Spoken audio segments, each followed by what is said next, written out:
Assalamualaikum warahmatullahi wabarakatuh. Bismillah walhamdulillah. Alhamdulillahilladzi bi ni'matihi tatimmu shalihat. Asyhadu an la ilaha illallah wahdahu la syarika lah. Wa asyhadu anna sayyidana wa nabiyyana Muhammadan abduhu wa rasuluhu la nabiyya ba'dah. Qala Allah Ta'ala fil Qur'anil Karim. A'udzu billahi minasyaitonir rajim. Ya ayyuhalladzina amanu la tulhikum amwalukum wala auladukum an dzikrillah. Wa may yaf'al dzalika fa ulaika humul khasirun. Amma ba'du. Al-mukarramun, para kiai, para asatidz wal asatidzat, syaikhi wa syaikhina, hadir guru-guru kita yang mohon maaf tidak bisa saya sebutkan satu persatu namanya.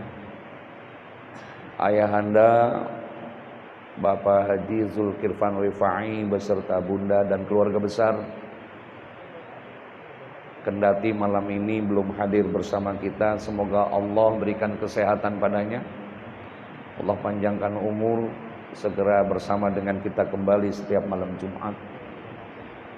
Ketua dan segenap DKM Al-Furqan, MC kita yang tidak asing, Akhifillah Ustadz Haji Komaruddin, hadirin jamaah Bapak Ibu yang mudah-mudahan semuanya dimuliakan Allah Subhanahu wa taala. Syukur nikmat hari Minggu silih berganti, Allah hantarkan umur kita ke malam Jumat kembali. Malam di mana rutinitas kita selepas sholat maghrib berjamaah sejenak memperpanjang i'tikaf, diiringi dengan ta'lim dan muzakarah bersama, yang mudah-mudahan ada manfaatnya serta mendapat ridha Allah Subhanahu wa taala. Tidak lupa kita sampaikan sholawat beserta salamnya keharibaan junjungan kita Nabi besar Muhammad sallallahu alaihi wasallam, karena wasilahnya lah kita dapat hidup di alam yang penuh taufik dan hidayah dari Allah. Semoga taufik dan hidayahnya senantiasa tercurahkan kepada kita sekalian, khususnya yang hadir pada kesempatan ini. Bapak Ibu jamaah sekalian, sudah sering kita mendengar tausiah di Al-Furqan. Malam Jumat yang lalu tausiahnya sudah tingkatannya ilmiah, koneksitas manusia dengan Khaliknya. Malam ini insya Allah kajiannya kita sederhanakan saja. Saya ingin mengutip, ada sahabat Nabi sedang dirundung problematika kehidupan, sedang punya masalah. Kalau boleh saya tanya, Bapak Ibu yang hadir di kesempatan ini punya masalah enggak? Jawabannya bukan punya, banyak. Punya suami ganteng, masalah takut digoda orang.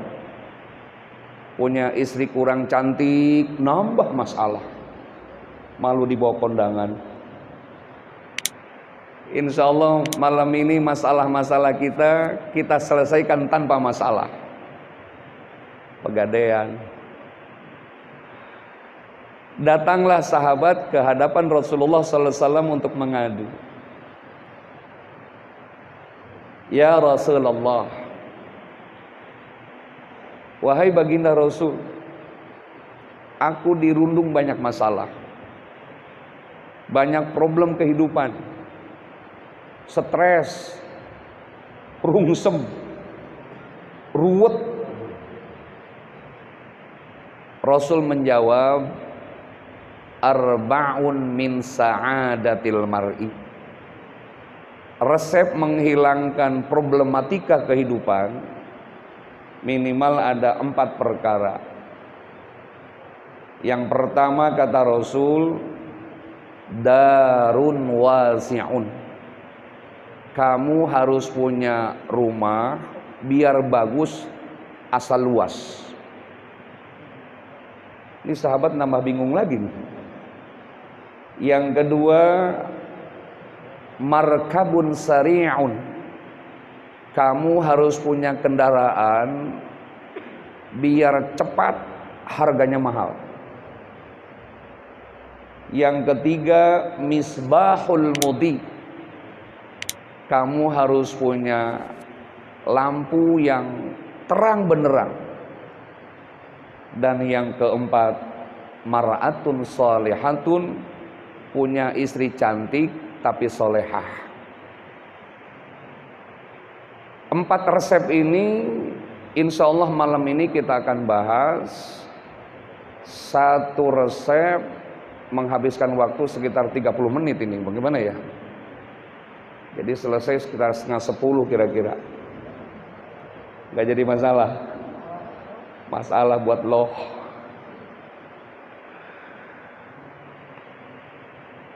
Bapak dan Ibu jamaah sekalian, tidak lupa pemirsa YouTube Bejo yang kita hormati. Amin. Ini YouTube-nya di Bejo. Ma huwa darun wasi'un ya Rasul. Apa yang dinamakan punya rumah biar bagus asal luas? Rasul menjawab, ayat qalbun wasi'un. Kamu harus punya hati yang luas, yang jembar, yang merdeka, yang enakan, yang entengan, yang asik-asik aja. Kenapa? Karena stasiun manusia adalah hati. Penyakit manusia berangkat dari hati. Kalau hatinya sempit, biar kata punya uang berlipat, rumahnya tingkat, mobilnya mengkilat, istri cantiknya memikat, jumlahnya 4. Tapi hatinya sempit, terasa kiamat. Di akhirat dilaknat sama malaikat, nggak dapat syafaat. Kasihan tukang tomat. Kenapa? Karena hati tadi sempit. Dan bahkan hati ini bukan hanya masalah materi saja. Bahkan masalah spiritual sekalipun dia kalau sempit, pasti akan pandangannya selalu sempit. Kita bahas masalah material dulu. Sederhana, tetangga beli TV 80 in. Karena hatinya sempit, dia masuk ke kamar berdoa, ya Allah mudah-mudahan konslet, begitu. Dengar beli motor PCX yang 160 cc. Ya Abdullah udah punya belum tuh? Motor 160 cc. Beliin. Meriang, pakai obat nggak sembuh, denger lagi beli mobil, nambah meriang, dirawat ke rumah sakit, dibisikin sama RT tetangga yang beli mobil berangkat umroh, mati di rumah sakit. Pantes ada mubalik bersahaja dari Bandung, ganteng orangnya, suka dijubah mulu. Saya kuliah di Arab juga saya nggak bisa tuh bikin jubah, bingung saya. Jamaah yang dimuliakan, syairnya indah dia tuh. Jagalah hati, jangan kau kotori. Jagalah hati, lentera hidup ini. Wah asik tuh. Cuman syairnya dirubah sama istrinya. Jagalah suami, jangan kawin lagi. Kasihan sang istri menanti sendiri. Begitu dirubah. Apalagi kita hidup di Jakarta yang metropolitan, hidup berhadapan dengan hedonisme, dengan bourgeoisme. Setiap hari dihadirkan iklan 24 jam di TV. Bagaimana hati kita? kalau tidak diiringi dengan wardo bima qasamallah, kalau tidak diiringi dengan hati selalu iman terhadap keputusan Allah, wah bahaya. Bahaya. Apalagi minal jinnati wan nas, yang menggerogoti hati manusia bukan hanya bangsa jin, bangsa manusia sendiri. Bahkan kata Rasul, musuh yang paling berat bukan di medan perang, terkadang yang satu kasur dengan Anda. Siapa maksudnya? Siapa Pak? Kata istrinya, Pak, tetangga sudah beli Avanza Veloz yang terbaru Pak. Apa kata suaminya, Mama kan tahu Papa cuman hansip di RT. Kadang-kadang kalau ada hajatan yang meninggal baru dapat amplop. Apa kata istrinya? Justru Papa hansip tiap malam keliling kampung, cari dong jendela rumah orang yang gak dikunci. Gitu. Duh, Masya Allah. Nah inilah yang hati. Belum lagi masalah spiritual. Sektor ibadah pun manusia terkadang tadi hatinya yang sempit. Ketemu balik, ceramah begitu juga gua bisa. Penyakit hati itu. Tiba ngaji model begitu ya, fotokopinya kayak Muammar ZA, gua juga bisa. Sama. Belum lagi nanti kita dalam praktek sholat kan masing-masing kita.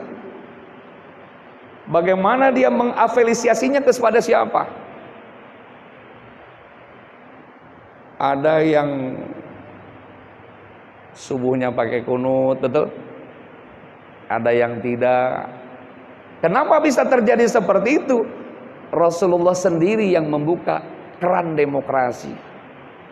Rasul sendiri yang membuka keran perbedaan.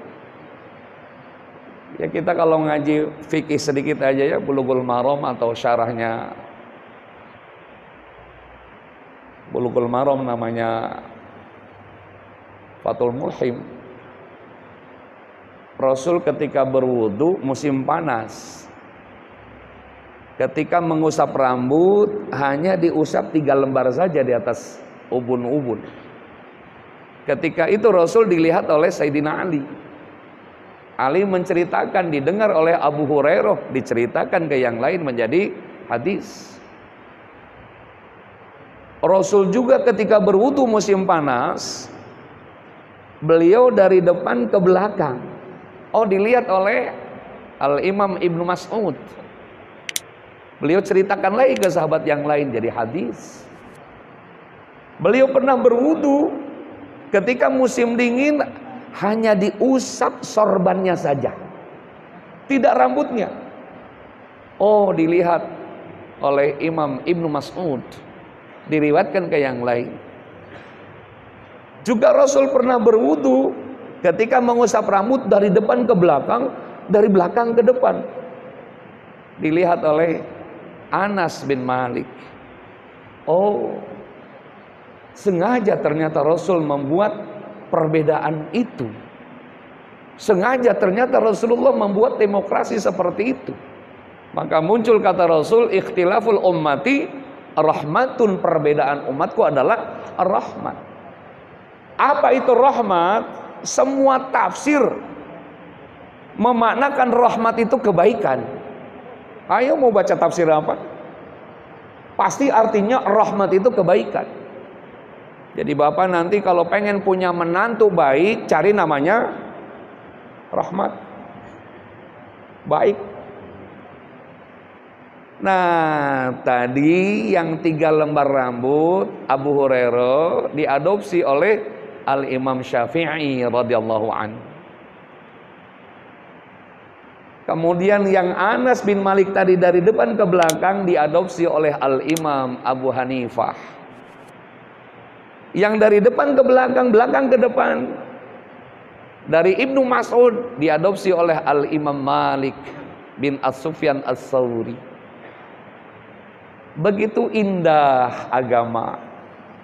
Sehingga kita nanti kalau sudah punya hati yang luas, melihat menyaksikan orang berwudu cuma 3 lembar saja di atas rambut ubun-ubun, selesai. Tinggal kita bilang, oh Imam Syafi'i. Begitu kita menyaksikan teman kita dari depan ke belakang ketika mengusap rambut, oh Imam Hanafi. Begitu kita melihat teman kita berwudu dari depan ke belakang, dari belakang ke depan, oh Imam Malik. Asal jangan orang yang lagi minum makan di restoran dibom, itu mah Imam Samudra namanya. Atau yang nyanyi Imam S. Arifin.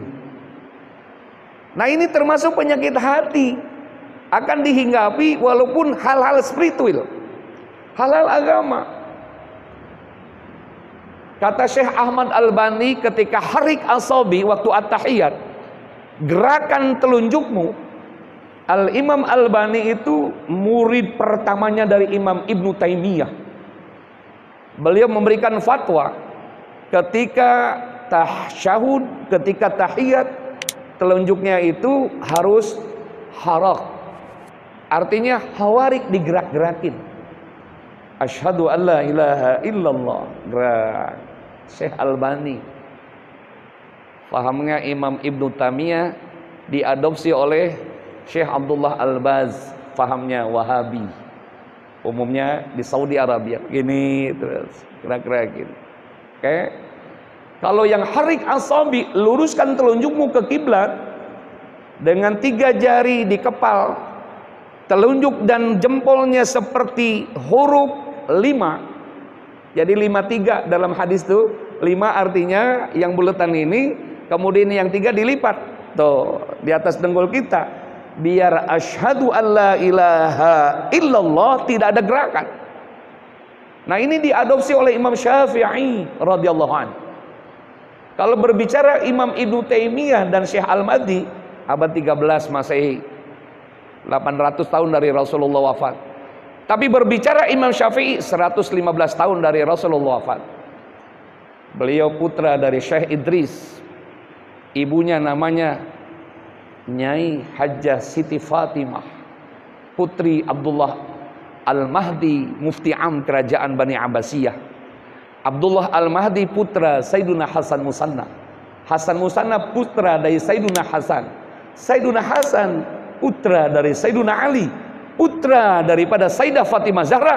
Beliau putri dari Rasulullah Muhammad sallallahu alaihi wasallam. Jadi kalau bicara mazahibul arba'ah dari Imam Malik putra Sufyan Ats-Tsauri hanya sekedar sahabat Nabi. Abu Hanifah orang Baghdad. Imam Ahmad bin Hanbal orang Basrah.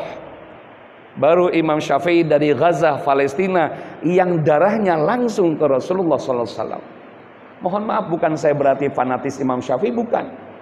Tapi mari kita sama-sama tadi dengan hati yang luas, silahkan saja. Mau begini silahkan, mangga.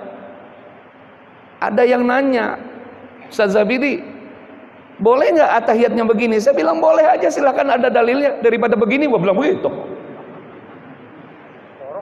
Di ini loh, cut loh, dikat, kau selalu dekat loh. Bahaya urusannya. Ya namanya juga membahagiakan hati. Daripada ceramah ilmiah kayak gimana, ini kan rungsep gue ya. Dengan gini aja udah ceramahnya. Gini ceramahnya, rungsep kemana? Ada koneksitas. Sebelumnya satu lagi tuh koneksitasnya. Manusia dengan alam gaib, kemarin lupa tuh. Lupa.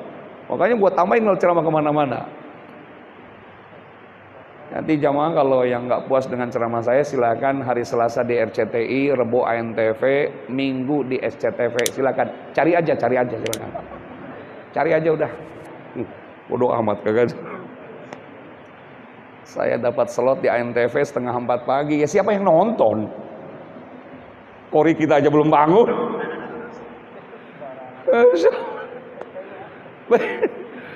Kembali sampai mana tadi? Kembali tadi. Jadi dengan hati. Begitu ada yang sholat begini tahiyatnya, harik asabi, digerak-gerakin. Di sampingnya Imam Syafi'i dia penganutnya. Kita kan kalau habis doa Allahumma antas salam wa minkas salam, seterusnya kita usap tuh apa wajah kita. Dia nanya, kata yang tadi sholatnya begini telunjuknya, lu ngusap ada dalilnya enggak tuh? Yang ditanyakan kurang ilmu. Akhirnya dia bilang apa? Gua ngusap wajah karena ngelihat telunjuk lu rungsem gua jadi begini. Padahal tadi dengan hati yang luas aja, nggak usah ngiri kok, nggak usah protes kok. Makanya nanti nyanyian saya ada banyak jalan menuju surga, terong-terong begitu. Kalau nggak di mesin gua nyanyi nih. Jadi banyak jalan menuju surga, tenang aja. Yang jelas sekarang Masya Allah semakin bermunculan ada kelompok kecil bernama Islam takfiri. Kalau bukan kelompoknya, kafir udah.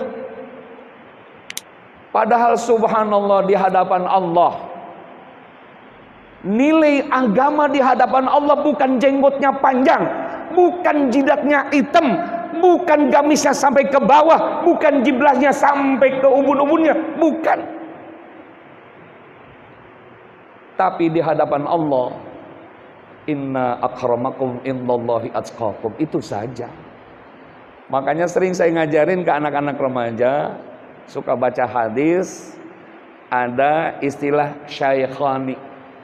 Syaikhani itu dua syekh.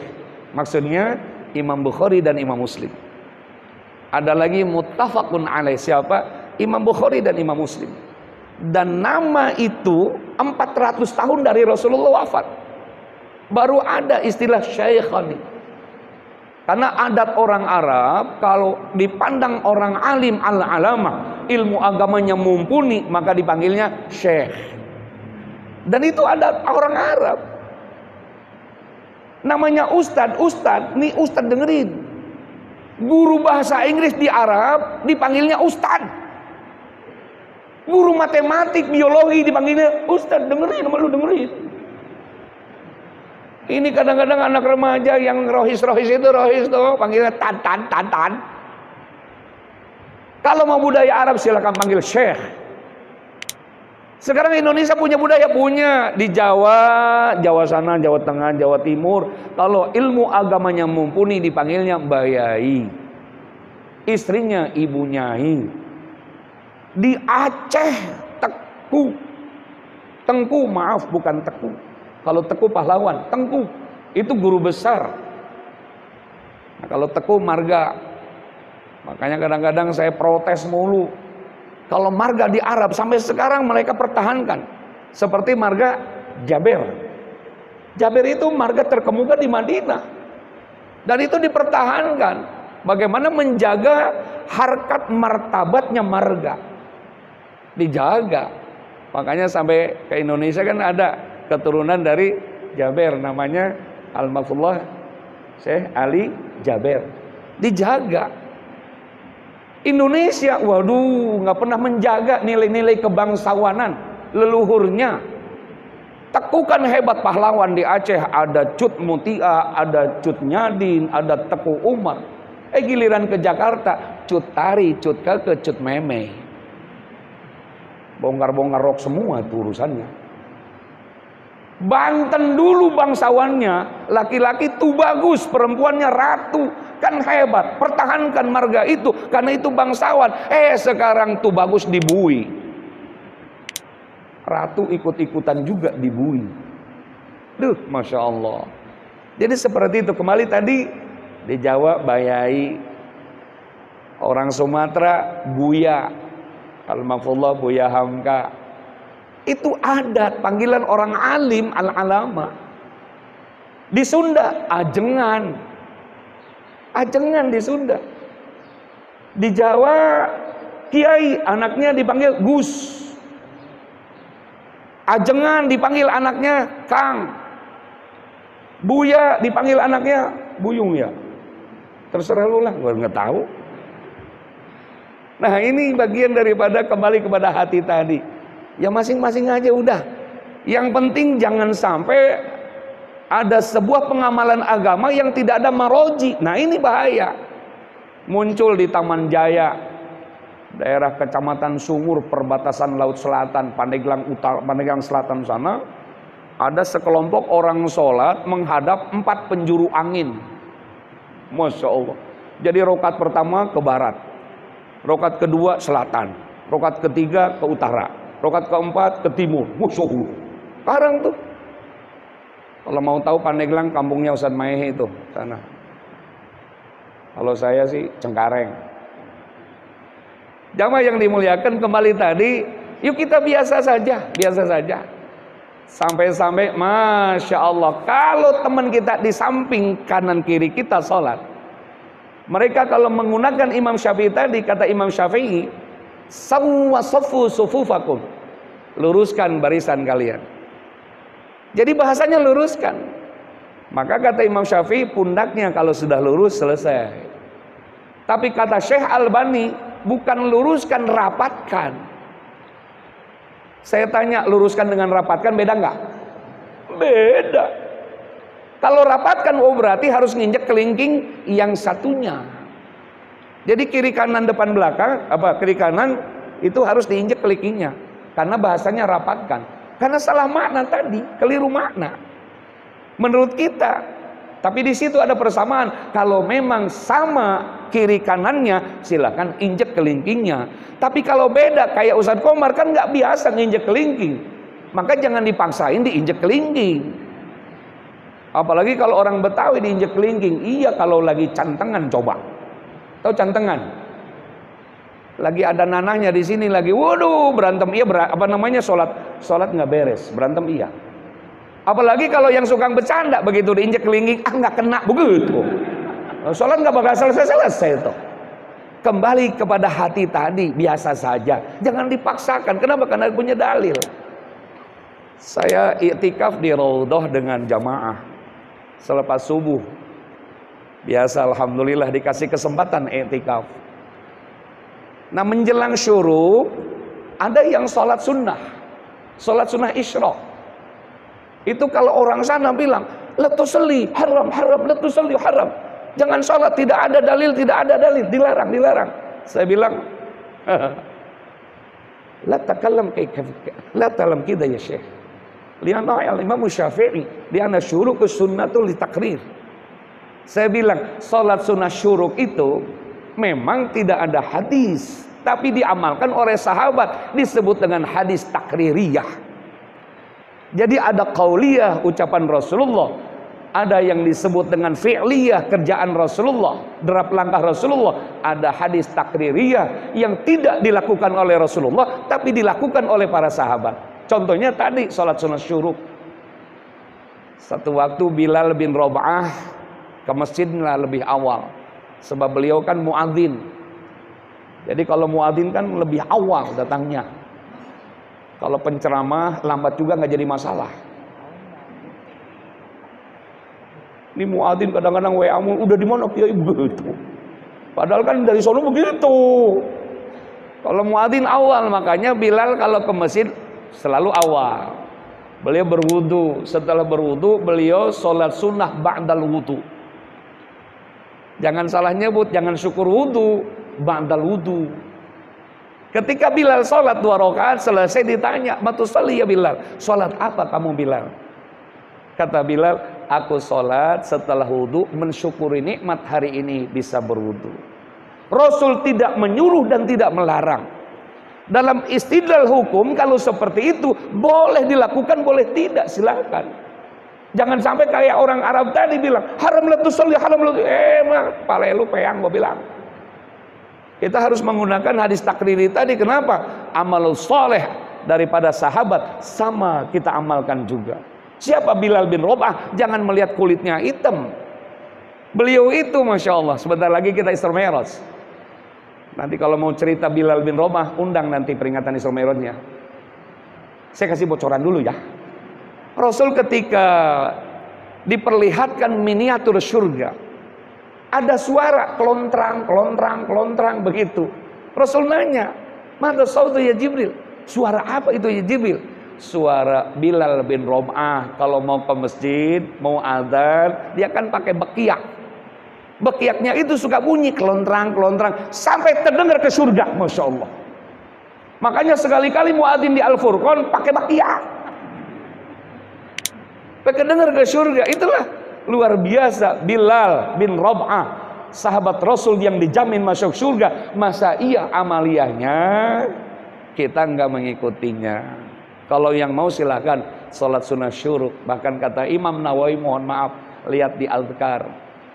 Kata Imam Nawawi, kalau sholat syuruk ibarat orang buka rolling tokonya.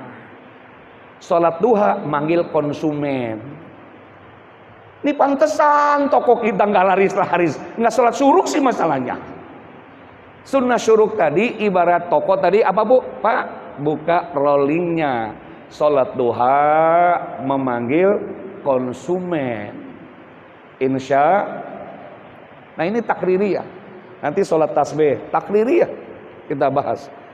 Nah kenapa saya sampaikan penyakit hati itu sekali lagi bukan hanya materi, tapi ternyata masalah spiritual pun banyak orang yang sakit hati. Hatinya sempit ketika memandang orang yang beda ibadah dengan kita, langsung dicap, lu bukan anggota gua, lu harus masuk neraka, takfiri. Masya Allah. Ini kalau kita ngedenger, mohon maaf, ada salah satu radio, udah, pokoknya amaliyah kita tadi yang baca Fatihah habis maghrib neraka. Tadi siapa imam tadi? Sampai dia mengucap, demi Allah tidak ada sepotong hadis pun selepas sholat baca Fatihah, tidak ada. Baik di Bukhari sampai Imam Ahmad tidak ada. Masya Allah. Lu emang ngomong tidak ada, tapi yang lain ada. Kenapa? Kita lihat tafsir Al-Jalalain. Itu kan senior kita tuh, Al-Imam As-Sayuti, Jalaluddin As-Sayuti. Al-Imam Al-Jaludin Al-Mahalli itu kan senior, tafsir senior. Kalau model Al-Maraghi, Misbah, tafsir junior itu. Di antara makna dari Al-Fatihah, mafhumnya, tafsirnya adalah ummud du'a. Ummud du'a itu adalah induknya segala doa, ya Fatihah.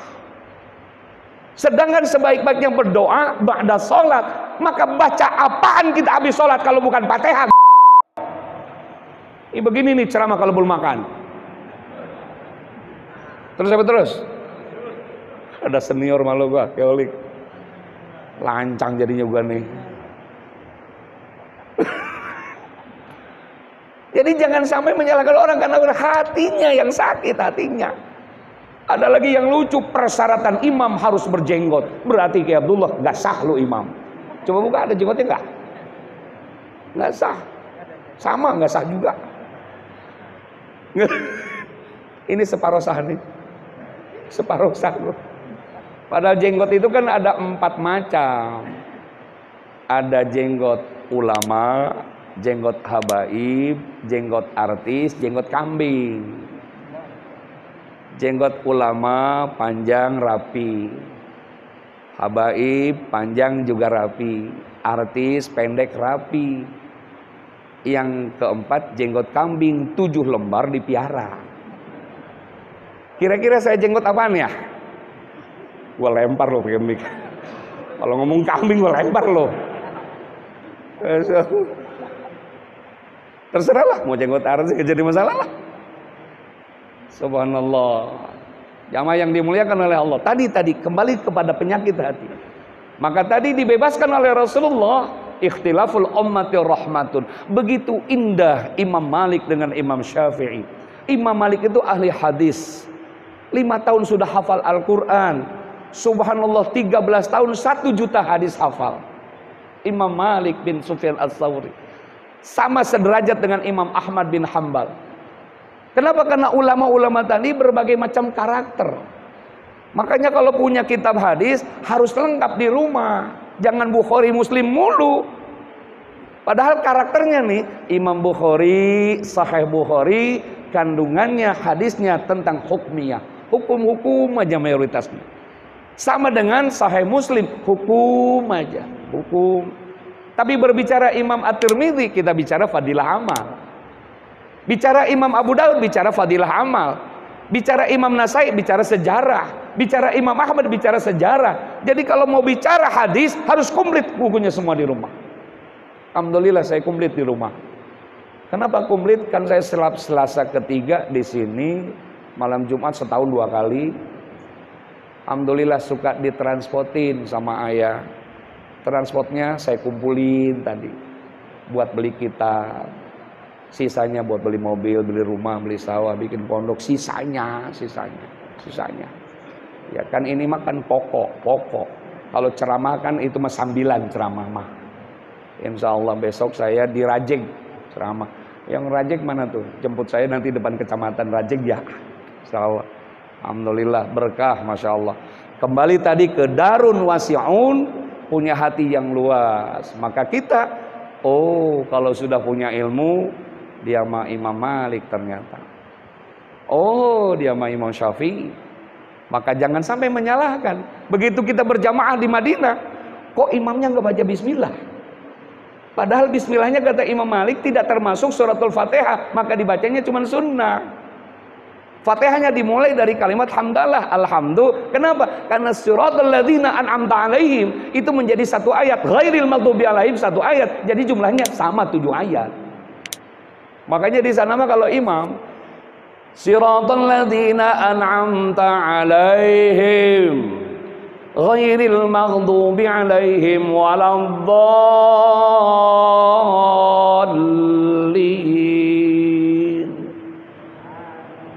Kok nggak ada yang amin ya? Ghairil maghdubi alaihim waladdallin. Persis taraweh. Lu menurut aja lagi. Oh berarti Imam Malik dia. Begitu ke Mekah, Imam Ahmad bin Hanbal sama beliau fatwanya, walaupun beliau muridnya Imam Syafi'i, beliau bilang bismillah itu tidak termasuk dalam suratul Fatihah. Maka Fatihah itu dimulai dari alhamdulillah. Sama siratal ladzina an'amta alaihim dipotong ghairil maghdub menjadi 2 ayat. Jadi jumlahnya as-sabi al-masani 7 ayat yang berturut-turut sama. Kata Imam Syafi'i, oh tidak. Karena hadisnya Abu Hurairah. Di depannya, di belakangnya ada Imam Anas bin Malik dan Ibnu Mas'ud. Sepakat mereka bahwa Rasulullah SAW ketika baca Fatihah diawali dengan baca bismillah. Bismillahirrahmanirrahim. Alhamdulillahirabbil alamin. Arrahmanirrahim. Maliki yaumiddin. Begitu. Oh, Imam Syafi'i maka dibacanya zahir bismillahnya. Terus tahunnya sunnah, maka dibacanya tahun masir. Auzubillahi minasyaitonir. Bismillahirrahmanirrahim. Jadi enak kita. Insya Allah nanti pada akhir Januari kita jalan-jalan ke Topkapi Museum nanti, Istanbul. Saya Komar tahu nggak Istanbul di mana? Dari Rawa Bokor ke kiri sedikit, Istanbul. Kita nanti sholat di Masjid As-Sofia. Nanti imamnya Bismillahirrahmanirrahim. Alhamdulillah. Oh Imam Syafi'i. Kita nanti sholat di Masjid Al-Aqsa Palestina. Bismillahirrahmanirrahim. Alhamdulillahirrahmanirrahim. Oh Imam Syafi'i. Kita sholat di Masjid Al-Azhar Kairo Mesir. Syekh Jibril. Waduh bukan main. Bismillahirrahmanirrahim. Alhamdulillah. Oh Imam Syafi'i. Udah enak aja. Jadi kita udah punya ilmu, insya Allah hati akan luas. Memandang yang lain akan terjadi luas. Jangan kita nanti menyalahkan. Kita datang ke Mekah, kita datang ke Madinah, status kita tamu harus mengikuti Shahibul Bait. Jadi kita biasa nanti. Bismillah kita baca. Kok kita sir? Bismillah. Alhamdulillah. Kalau mereka Alhamdulillahirabbil alamin, beda. Kata Imam Hanafi, niat itu cukup dalam hati. Niat saya sholat isya 4 rakaat makmum karena Allah, selesai. Kapan niatnya? Ketika mereka mah diawalkan. Maka takbiratul ihramnya mereka mah pendek. Allahu Akbar. Gitu doang. Kalau Imam Syafi'i niatnya di awal. Kemudian maknanya dibarengin ketika takbiratul ihram. Setelah usolli fardhu isya ya barokat selesai. Niat saya sholat 4 rakaat isya karena Allah ketika takbiratul ihram. Makanya takbiratul ihramnya agak panjang. Allahu Akbar. Tuh. Kalau mereka beda di Mekah. Allahu Akbar. Allahu Akbar. Jauh. Jauh anda nilu. Nggak tahu itu artinya apa tuh. Gua sih taunya cau. Cau itu bahasa Sunda cau gitu. Emang paling lidah paling indah itu ya Indonesia. Subhanallah, ini kayak ore-kore internasional ada di kita. Alhamdulillah. Yang lain itu Masya Allah, sehebat-hebatnya kori di Turki baca Robbana itu nggak pasti dia. Kita bukan Robbana atina fid dunya hasanah, mereka malah Robbanya acinya fidunya hasanatan begitu. Kita Masya Allah fasih luar biasa, Allahu Akbar. Cuman di kita kurang tapi memuliakan Al-Quran. Kemarin 3 tahun yang lalu teman kita orang Lombok, Ustadz Samsuri Firdaus, juara di Iran, juara di Saudi internasional. Alhamdulillah, juara 1, mengalahkan 46 negara. Subhanallah. Turun di airport Soekarno-Hatta, naik taksi ke Ciputat ke kontrakannya, bawa trofi internasional. Lain yang dapat Thomas Cup, yang dapat juara Olimpiade sono, pakai karpet merah dikalungin bunga begitu. Dan negara kita kan brengsek begini nih urusannya. Pandangan agamanya cuma sebelah mata. Makanya tunggu nanti tahun 2024, mau nggak mau saya harus nyalon presiden Republik Indonesia. Catat, kalau saya jadi setelah dilantik, Ustaz Abdullah saya angkat jadi Menteri Agama, Ustaz Komar saya angkat jadi Menteri Peranan Wanita. Urusin tuh perempuan ambak-ambakan di mana-mana. Sekarang kan jalan Perancis lagi dicor, pindah tuh penghuninya ke belakang Indosiar, Jembatan Genit, Taman Lawang, Jembatan Merunda. Nggak percaya tanya sama dia. 1 menit lagi doa ya nanti ya. Jadi nanti yang 3 resep, insya Allah kita episode ya.